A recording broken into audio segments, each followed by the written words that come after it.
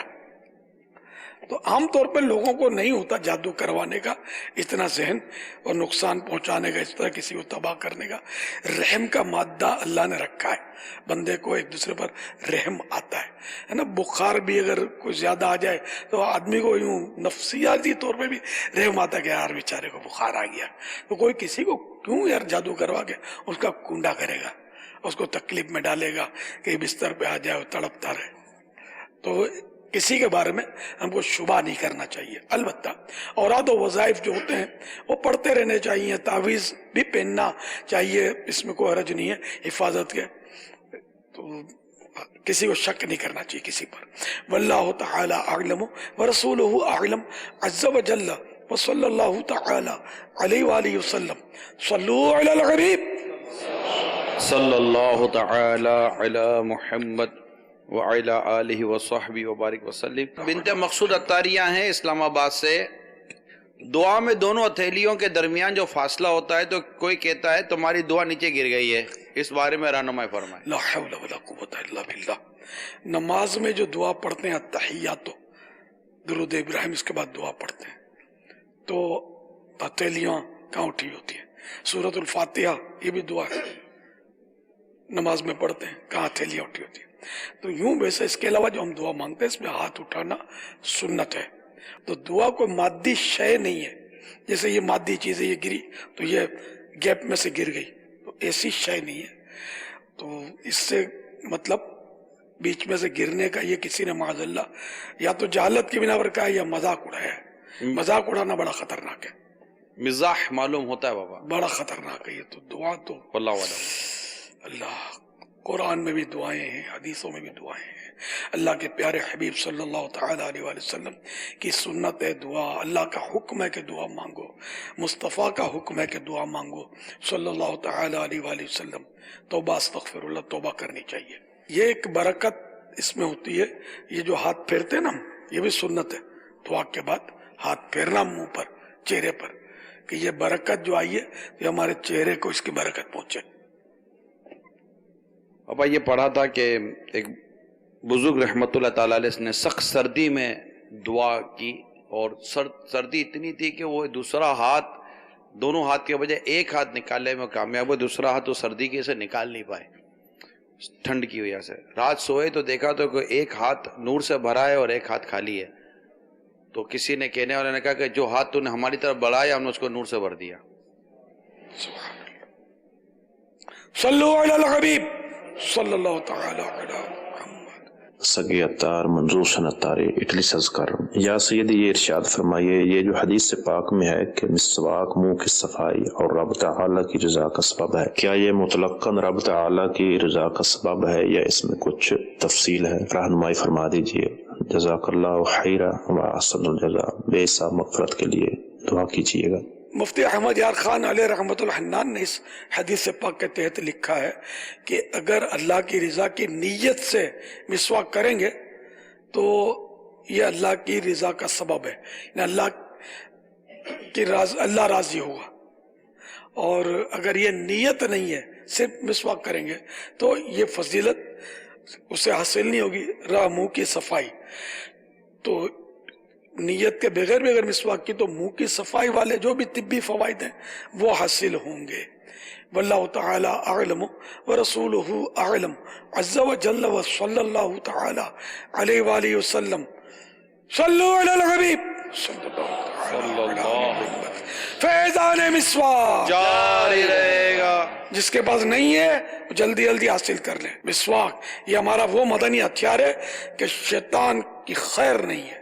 فیضان مسواک جاری رہے گا، فیضان مسواک جاری رہے گا. سرکار کی عطا ہے مسواک پیاری پیاری، سرکار کی عطا ہے مسواک پیاری پیاری. اللہ کی رضا ہے مسواک پیاری پیاری، فیضان مسواک جاری رہے گا، فیضان مسواک جاری رہے گا، فیضان مسواک جاری رہے گا، فیضان مسواک جاری رہے گا انشاءاللہ، ساری رہے گا۔ میرا نام محمد جاوید رضا اتاری ہے، میں جامعۃ المدینہ کی اولا درجے کا طالب علم ہوں۔ میرا امیر السنت سے یہ سوال ہے کہ اس ویڈیو میں قبر کو بظاہر ایک بنا دیا گیا ہے جبکہ اندر سے یہ دو قبریں ہیں، ایسا کرنا کیسے؟ اور سنت یہی ہے، یہ تو سنت کے مطابق بھی نہیں ہے، 4 کھونٹی ہے، یہ 4 کھونٹی کا تو باہر شریعت میں منع کیا ہے۔ قبر ہو اونٹ کے کوہان کی طرح، یوں اونٹ کے اوپر جو نہیں پہاڑ کی طرح بنا ہوا تھا ٹیلا، تو یہ اس طرح ہو قبر، سنت ہے۔ اور ایک بالش اونچائی ہو، اس کی تھوڑی سی زیادہ ہو تو بھی چل جائے گا۔ تو یاد کریے چورس بناتے ہیں چوکور، تو یہ سنت نہیں۔ تو اب یہ 1 سے 2 ملا دیا جا رہا ہے، یہ بھی سنت نہیں۔ وہ ایک الگ الگ قبریں کوہان کی طرح بنی ہوئی ہونی چاہیے۔ ضرورتاً وہ اجتماعی قبر بنتی ہے، بہت سارے یہ جہاد میں اور اس طرح ہوتا ہوا ہے کہ وہ اہل اب بدر گئے، ہاں بدر کے میدان میں بھی ایک بہت بڑا نشان کے لیے پتھر رکھا ہوا ہے، تو یہاں بھی بہت سارے صحابہ کرام ایک ہی قبر میں دفن کیے گئے، احد میں بھی، لیکن بدر میں بھی ایسا دیکھا ہے کہ بولتے ہیں یہاں صحابہ کرام اجتماعی، واللہ اعلم۔ تو اجتماعی قبروں کی بھی صورت ہے، لیکن یہاں یہ صورت لگ نہیں رہی۔ 2 قبروں کو ویسے ہی اندر الگ الگ ہوں گے میرا خیال ہے، پھر یہ اوپر سے ایک طرح کا چوکور کسی نے بنا دیا ہے۔ اچھا، بہار شریعت جلد اول پیج نمبر 846 846 مسئلہ نمبر 25، ایک قبر میں ایک سے زیادہ بلا ضرورت دفن کرنا جائز نہیں، اور ضرورت ہو تو کر سکتے ہیں، مگر 2 میتوں کے درمیان مٹی وغیرہ سے آڑ کر دیں۔ ضرورت عام طور پہ پڑتی نہیں ایک ساتھ دفن کرنے کی، تو ضرورت کس کو کہتے ہیں یہ پھر بھی سوال ہوگا، تو اس لیے جب ایسا ہو تو علماء کی رہنمائی سے کیا جائے۔ واللہ تعالی اعلم ورسولہ اعلم عز وجل، وصلی اللہ تعالی علیہ وآلہ وسلم، صلو علی الحبیب صلی اللہ تعالی علی محمد۔ یہ فیس بک کے امیر السنت کے پیج پر ایک سوال آیا، شارق ہیں، پاپا جان آپ سے سوال ہے کہ پہلے کی زندگی اگر آگاہی کے بغیر گزر گئی اور اللہ تعالیٰ نے کرم کیا ہے اور مدنی چینل کی برکت سے آگاہی حاصل ہوئی ہے، معلومات حاصل ہوئی ہے، شرعی پردہ اور بہت کچھ اپنا لیا ہے، لیکن جب اپنے رشتہ داروں کو کچھ سمجھاؤ تو وہ طنز کر کے پچھلی زندگی کا حوالہ دیں، دل آزاری ہوتی ہے، ایسے میں کیا حکم ہے رہنمائی فرمائیں؟ صبر کریں، اور اس کا علاج کیا ہے؟ اب جھگڑا کریں گی تو پھر کام خراب ہوگا، تو صبر کے ساتھ اپنا نیکی کی دعوت کا کام جاری رکھنا چاہیے، چڑچڑاپن نہیں ہونا چاہیے، غصہ نہیں کرنا ہے، الجھنا نہیں ہے، چاہے کوئی کتنا ہی مذاق اڑائے، تو اگر کرنا ہے تو پھر آنکھوں سے مقابلہ کریں، روئیں تو سامنے والا پگھل جائیں گے، ورنہ آپ جھگڑے کریں گے تو بعض ہو سکتا ہے عورتیں تفریحاً آپ کو چھیڑیں۔ واللہ تعالی اعلم ورسولہ اعلم عز وجل، وصلی اللہ تعالی علیہ وآلہ وسلم، صلو علی الحبیب۔ یعنی جس سے تنگ کیا جا رہا ہے اس سے آپ صبر کا درس دے رہے ہیں، بہت اچھی بات ہے۔ جو تنگ کر رہے ہیں انہیں آپ کچھ بھی نہیں سمجھا رہے۔ انڈر اسٹوڈے کے جو یہ کر رہے ہیں وہ تو خود بھی سمجھ جائیں گے نا کہ یہ غلط کر رہے ہیں، یہ گناہگار عذاب نار کا حقدار ہے جو مسلمان کو ناحق اس کی دل آزاری کرے. یہ دل آزاری کی صورت، بلکہ بعض صورتوں میں تو کفریات بھی بک دیتے ہوں گے. شرعی معاملات کا، شرعی پردے کا مذاق اڑانا تو بعض صورتوں میں ہو سکتا ہے کہ بندے کو کفر میں ڈال دے. اس میں یہ بھی ہوتا ہے بابا کہ جب کوئی اس طرح تبدیلی کی طرف آتا ہے نا تو اس سے لوگ سمجھتے ہیں پورا کیوں نہیں بدلا. اس کی چند بدلتے بدلتے وقت لگے گا، اور برسوں گزرنے کے بعد بھی کئی ایسی کمزوریاں ہوتی ہیں، کچھ اخلاقی کمزوریاں ہوتی ہیں جو انسان کے ساتھ لگی ہوئی ہوتی ہیں، نہیں نکل رہی ہوتی. مگر وہ کہتے ہیں یار اتنا عرصہ ہو گیا، تم تو یہ تو تمہاری عادت گئی نہیں، وہ تو نہیں گئی. لیکن جو اچھی آئی ہوئی ہوتی ہیں ان کی بھی پذیرائی نہیں کی جاتی، اور چند ایک بری عادتوں کی بنیاد پر اس کو بہت کریٹیسائز کیا جاتا ہے، یا ماضی کی چیزیں دکھا دکھا کر اس کے وہ کیا جاتا ہے. تو ان کو بھی چاہیے کہ وہ جو تبدیل ہو رہا ہے اس کے اچھے انداز میں نیکی کی طرف آ رہا ہے تو اس کی اس میں ہمت افزائی کریں، ہاتھ دیں نہ کہ دھکا ماریں. ہاتھ دے کر مزید آگے بڑھائیں، دھکا مار کے پیچھے ہٹانے کا کیا تک بنتا ہے. میں سچی بات بولوں، بول دیں بابا. اصل وہ حساسیت ہوتی ہے، شیطان وسوسے ڈالتا ہے. یعنی کہ میں نے کام شروع کیا، میرا بھی مذاق اڑا، جو جس نے بولا بولا، لیکن ایسوں کی تعداد نمک آٹے میں نمک کے برابر. میری حوصلہ افزائی کرنے والوں کی تعداد بے شمار، لیکن شیطان نے وسوسہ ڈالنا ہے کہ جو شاباش دیتے ہیں، حوصلہ افزائی کرتے ہیں، ان کی طرف توجہ نہیں رہتی ہماری. کسی نے مذاق اڑا دیا نا، بس لوگ میرا مذاق اڑاتے ہیں، لوگ میرا مذاق اڑاتے ہیں لوگ. ارے بھائی جو لوگ تعریفیں کرتے ہیں اس کا کیا؟ تو یہ اسلامی بہن نے بھی جو سوال کیا تھا نا، تو وہ بھی یہ سوچے کہ آخر کوئی تو ہوگا جس نے تعریف کی ہوگی، حوصلہ افزائی کی ہوگی. یہ اتنے اسلامی بھائی بیٹھے ہوئے ہیں، ان میں سے ان کو بھی مذاق اڑتے ہوں گے، طنز ملتے ہوں گے، لیکن کوئی اکا دکا گھر میں بھی کوئی ایک آدھ ہوگا جو طنز کرتا ہوگا. باقی اگر باپ بھی بگڑتا ہے تو امی حوصلہ افزائی کرتی ہوگی، ماں باپ دونوں بگڑتے ہیں تو بھائی بہن سائڈ لیتے ہوں گے، یہ سب بگڑتے ہوں گے تو خالہ پھوپھیاں سائڈ لیتی ہوں گی، پڑوسنے سائڈ لیتی ہوں گی. یعنی کوئی تو سائڈ لیتا ہوگا. ایسا نہیں ہوتا کہ سارے کے سارے 100% جو ہیں وہ ٹوٹ پڑیں کہ تم غلط جا رہے ہو، غلط کر رہے ہو، یہ کر دیا وہ کر دیا. ایسا ہوتا نہیں ہے. تو ہم مطلب ہے کہ ان کی طرف دیکھیں. جیسے کہ ایک بار خط لیٹرز کھلے تھے تو کچھ گالیوں سے بھرے ہوئے لیٹر نکلے، تو معتقدین بگڑے کہ ہم ان پر کیس کریں گے. تو اعلیٰ حضرت نے فرمایا کہ جو مجھے شیخ الاسلام والمسلمین اور مفتی اسلام اور جو القابات سے نوازتے ہیں ان میں جاگیریں تقسیم کر دو، پھر ان پر کیس کر دینا. اب یہ 2-4 خط نکلے گالیوں کے، تم سیخ پاؤ گے، تو یہ جو سینکڑوں ہزاروں لوگ میری تعریفیں کر رہے ہیں ان کو بھی تو کچھ دو نا. تو نہ ان کو کچھ دیتے ہو تو ان کو بھی کچھ سزا مت کرو، تو برا بھلا مت کہو. سمجھے؟ اس طرح مطلب یہ کہ پاپا جو آپ فرما رہے ہیں اس طرح جیسے کوئی ذمہ دار ہے یا کوئی کام کر رہے ہیں تو اسی طرح اس کی حوصلہ افزائی کرنے والے بھی ہوتے ہیں اور تنقید کرنے والا بھی کوئی ہوتا ہے. تو توجہ شاید تنقید کرنے والے کی طرف جاتی ہے اور دل ہار بیٹھتے ہیں کہ جی میرے کام کی کوئی پذیرا ہی نہیں ہے، مجھ پہ تنقید ہوتی رہتی ہے، حوصلہ شکنی ہوتی رہتی ہے. تو کیا وہ بھی اس سے درس سیکھ سکتے ہیں؟ بالکل کر سکتے ہیں. یار یہ فلاں جو ہے نا ہمارے خلاف بولتا رہتا ہے. مدنی کام کرنے والے جو ہوتے ہیں نا، بعض اوقات ہوتے ہیں مائک پر بولتے ہیں خلاف، بولتا رہتا ہے ہمارے خلاف، یار ہم کو کام نہیں کرنے دیتے، چھوڑو یار یہ. ارے بھائی خلاف بولتے رہتے ہیں. اب مدنی چینل دیکھا کرو نا، کتنے مطلب بھلا بولتے ہیں. ہمارا دعوت اسلامی کے ایسے گن گاتے ہیں، بڑے بڑے علماء تشریف لاتے ہیں اور دعوت اسلامی کی تعریفیں کرتے ہیں.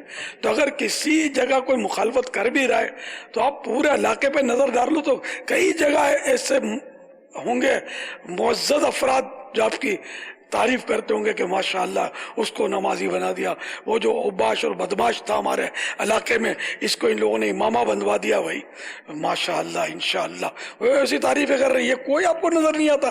ایک جو خلاف بولتا ہے وہ یار دل ٹوٹ گیا، یہ ہمارے خلاف کیوں بولتا ہے. اس کا ذکر بھی مت کرو جو خلاف بولتا ہے. یار اس کو اس کے حال پہ چھوڑو اور دعا مانگو اس کے لیے. برا بھلا اس کو بھی نہیں بولو کہ آج غلط فہمی ہے، کل انشاءاللہ اس کی دور ہو جائے گی. مجھے تجربہ ہے کہ ایسے ہیں کہ جنہوں نے میرے خلاف بولا، کیا نہیں بولا، بولا بلکہ لکھا، آج گانے والے بن گئے. تو کام کو سلام ہے یار. دعوت اسلامی کا کام جب بڑھا نہیں تھا کہیں تو وہ مطلب ہو جاتا تھا. پھر جب کام بڑھ گیا اور قریب سے دیکھا دعوت اسلامی کو، نہیں یار کل تک ہماری غلط فہمی تھی، ہم مس گائیڈ ہو گئے. تو اس لیے مطلب آپ دل سمندر کی طرح رکھیں. سمندر میں چشمے کا پانی بھی آتا ہے، ندیوں کا پانی آتا ہے، میٹھی میٹھی بارش بھی آتی ہے، گٹر کا پانی بھی گھس جاتا ہے، اس کو بھی روک نہیں سکتے. لیکن سمندر سب کو اپنے رنگ میں رنگ دیتا ہے اور لے کر ساتھ چلتا ہے. صلو علی الحبیب صلی اللہ تعالی علی محمد. یہ ہمارے یہاں گملا قبرستان جھارکھنڈ ہندوستان کی ہے. آپ جیسا کہ یہاں دیکھ رہے ہیں ہمارے یہاں ایک وضو خانہ ہے قبرستان کے اندر میں، بغل میں وہ کنواں ہے جس پر پانی ماشاءاللہ ابھی ہے، بہت اچھی رہتی ہے، گرمی میں بھی رہتی ہے. اور ہمارے یہاں نماز گاہ ہیں، یہاں پہ جنازے کی نماز پڑھی جاتی ہے. بیٹھنے کے لیے ہم لوگوں نے جوتا کھولنے اور باندھنے کے لیے ہم لوگوں نے ایک یہ بنا رکھا ہے، ابھی اسی سال ہم لوگوں نے اس کی تعمیر کروائی ہے. یہ ڈسٹ بین ہمارے یہاں رکھی گئی ہے، سبھی جگہ پہ ڈسٹ بین رکھی گئی ہے. اور قبرستان کے لیے ہمارے یہاں اور کیا کیا چیز ہونی چاہیے حضرت ہماری تھوڑا رہنمائی فرما دیں گے، مہربانی ہوگی. قبرستان اگر بنا ہوا ہے، قبریں بنی ہوئی ہیں، تو ان قبروں کو مٹا کر اس پر جنازگاہ یا نماز گاہ، جنازہ پڑھنے کی جگہ نہیں بنا سکتے، نہ وہاں اور کوئی چیز بنا سکتے ہیں. اچھا رائے کہ اب ہمیں تو پتہ نہیں وہاں کا کیا معاملہ ہے. اگر قبریں نہیں تھی اس جگہ پر، کبھی پہلے بھی ماضی میں قبریں تھی نہیں اور خالی جگہ تھی، اور اس میں اگر جو انتظامیہ ہے جنہوں نے یہ جگہ وقف کی ہے تو وہ اگر بناتے ہیں تو آج کل قبرستان میں جناز گاہیں تو ہوتی ہیں تو وہ بنا لی جائیں. باقی ڈسٹ بین کا عرف تو کبھی دیکھا نہیں ہے، پہلی بار دیکھا. نہ ڈسٹ بین کی وہاں ضرورت، وہاں کس نے مطلب گھر بسانا ہے کہ وہاں وہ اپنا کچرا ڈالیں گے یا وہ پھل فروٹ کھائیں گے تو اس کے چھلکے پھینکیں گے یا دسترخوان جھاڑیں گے اس میں. تو یہ تو مجھے بیکار اس پر تو خرچہ لگتا ہے کیا ہے. اب اگر چندے سے اس کا خرچہ کیا ہے اور جس نے چندہ دیا اس کو پتہ نہیں ہے کہ آپ یہ بھی بنائیں گے، تو یہ علماء سے رہنمائی لے لیں کہ یہ ہم نے خرچہ کیا، آیا اس کا کیا حکم ہے، کیا پلے سے تاوان انہیں دنڈ دینا پڑے گا کہ جتنا اس کے مال کو غلط استعمال کیا، جس سے لیا اس کو وہ مال لوٹایا جائے. تو قبرستان کو خوبصورت بنانے کا کوئی مطلب ضرورت نہیں ہوتی. قبرستان تو بالکل یعنی کہ بظاہر ایسا کہ مٹی کی قبریں ہوں اور ایسا ہو کہ بندہ جائے تو عبرت حاصل ہو. اب عالی شان قبریں بنی ہوں، سب پر سنگ مرمر لگا ہو، بتیاں جگمگا رہی ہوں، تو آپ بتائیے کہ عبرت بڑھے گی یا گھٹے گی؟ اولیاء کرام کے مزارات پر جو عمارت بنائی جاتی ہے اس کا ایک الگ مقصد ہوتا ہے. اس میں بھی عمارت کے تعلق سے جو عمارت بناتے ہیں، چار دیواری وغیرہ، چھت، تو اس میں بھی اعلیٰ حضرت رحمۃ اللہ تعالی علیہ نے فتح رضویہ میں یہ لکھا ہے کہ نیت محمودہ کے ساتھ بنائی جائے، یعنی اچھی نیت کے ساتھ. اب نیت یہ ہے کہ زائرین آئیں گے تو اس کے سائے میں بیٹھ کر تلاوت کریں گے، یاسین شریف پڑھیں گے، فاتحہ پڑھیں گے. ان مقاصد کے لیے اگر وہ چھت وغیرہ بناتے ہیں تو صحیح ہے، ورنہ اسراف ہے. گنبد بنایا جاتا ہے تو گنبد اس لیے بنایا جاتا ہے کہ دور سے لوگ دیکھ کر یہ ان کے ذہن پر یہ اثر ہوتا ہے کوئی اللہ کا نیک بندہ یہاں آرام کر رہا ہے، تو وہ آئیں گے، حاضری دیں گے اور اکتساب فیض کریں گے، دعا فاتحہ کریں گے، ایصال ثواب کریں گے. تو عوام کی قبریں جو ہے نا اس پر یہ اس طرح کی چار دیواریاں بناتے ہیں، چھتیں بناتے ہیں، تو یہ نہ کیا جائے. ہاں اگر کوئی عام آدمی بھی ایسا ہے مطلب مقبول ہے یا اس کے عزیز رشتہ دار آتے ہیں اور وہاں بیٹھ کر تلاوت وغیرہ کرتے ہیں تو چھت بنانے میں حرج نہیں ہے. لیکن عام طور پہ ایسا ہوتا نہیں ہے. کسی کی بھی میت ہوتی ہے نا، نفسیاتی ایک اثر ہوتا ہے، وہ آتے ہیں ہر 4 جمعرات آئیں گے، فاتحہ پڑھیں گے، تیجے کو آئیں گے، 10ویں کو، 40ویں کو، یہ چند روز آتے ہیں. پھر سالانہ حاضری ہوگی، اس کے بعد آہستہ آہستہ سالانہ بھی خلاص.